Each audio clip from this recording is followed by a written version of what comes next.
Good afternoon, Patriots.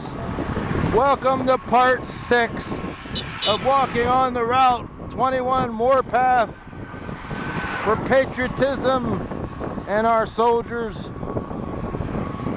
And once again, I must tell you, my heart is just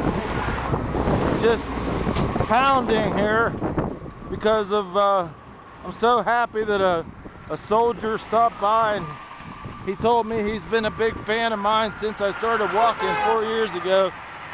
And it's been a lonely trail. You know, I ended up, you guys know a little bit about my best friend and the girl I was gonna marry from Norway. You know, she was a big help for me for all those first years of walking. You know, she was my biggest fan, and she did everything for me. I missed her very much.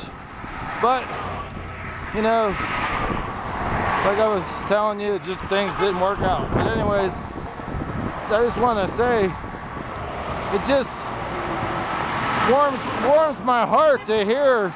I mean, there he was, a big Travis Barkley, a big fan of mine.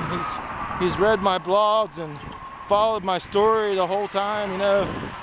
And I offered him one of my flags, and to hear what came out of his mouth is what I've been telling everybody for so long about. You know, if it wasn't for me knowing the history of this great country and what all our guys in World War II, World War I, Civil War, you know, those soldiers, I mean, come on, you know our soldiers are going through some tough times, and he just, being the man he is, he just said, Terry, why don't you give it to our veterans? Because, and he's right, because our greatest generation right now, if it wasn't for the greatest generation, the World War II veteran on 9/11, if it wasn't for me watching TV all that day, I heard the World War II guy say on the East Coast, he said someone fell asleep at the switch, and that was in the morning on 9/11. And then me and my dad were sitting there in the evening, and sure enough, another World War II veteran from out on the West Coast said someone fell asleep at the switch. And it was that second guy that woke me up. I mean, the first guy woke me up, but to hear two guys from our greatest generation say the same thing, well, now it saddens me.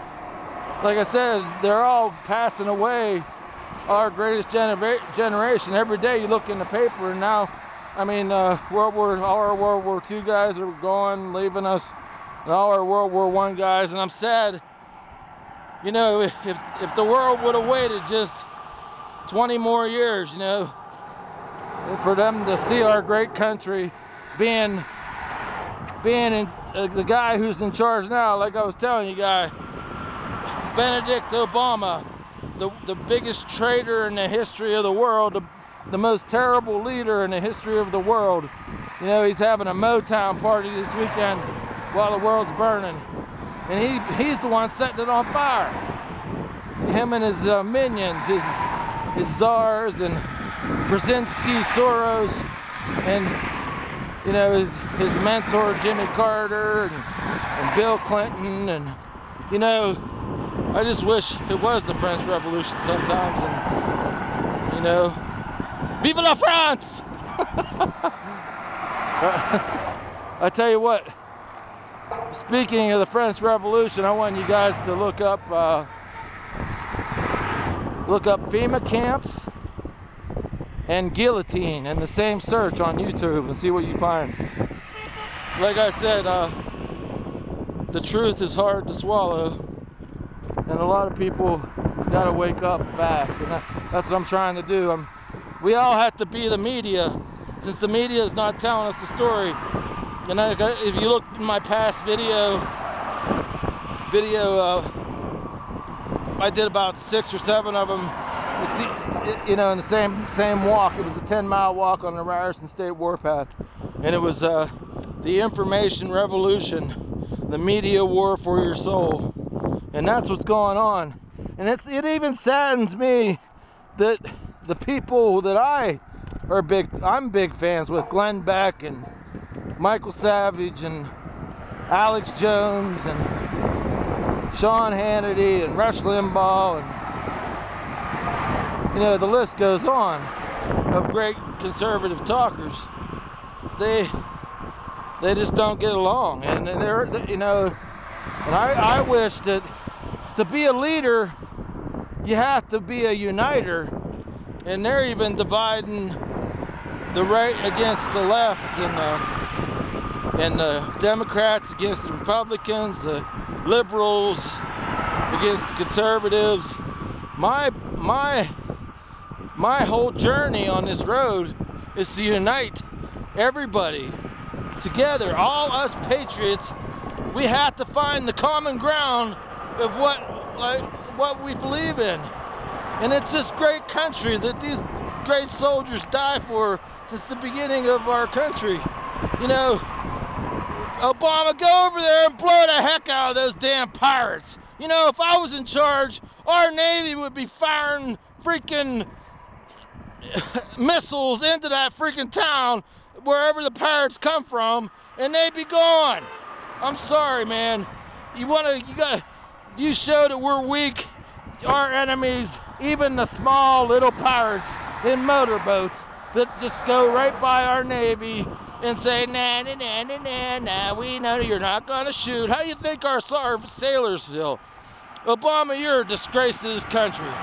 You better resign, because if you don't, we're gonna find a way to get you out of there before this 2 years is out. Because if we don't get you out of there, this country's done, and you know it. You're taking us down on purpose, Obama. You're the biggest infiltrator, the biggest spy, the biggest traitor in the history of this world, and I can't take it anymore, my friends. I'm sorry. You know, here I am walking this trail of honor, and we have a man of dishonor in the White House. He has all the power in the world to stop everything and be a patriot. Obama, get off your ass and be a patriot, or get out. That's yeah, I love that. I can't wait to see people comment on that. Yeah, Obama, get off your butt, do something. Motown party. You're not a DJ, I am. All right, I'll see you in the last part of this video. Be brave, be strong, stand tall, walk proud, and talk loud. Obama, get the heck out of our White House. You're fired. USA!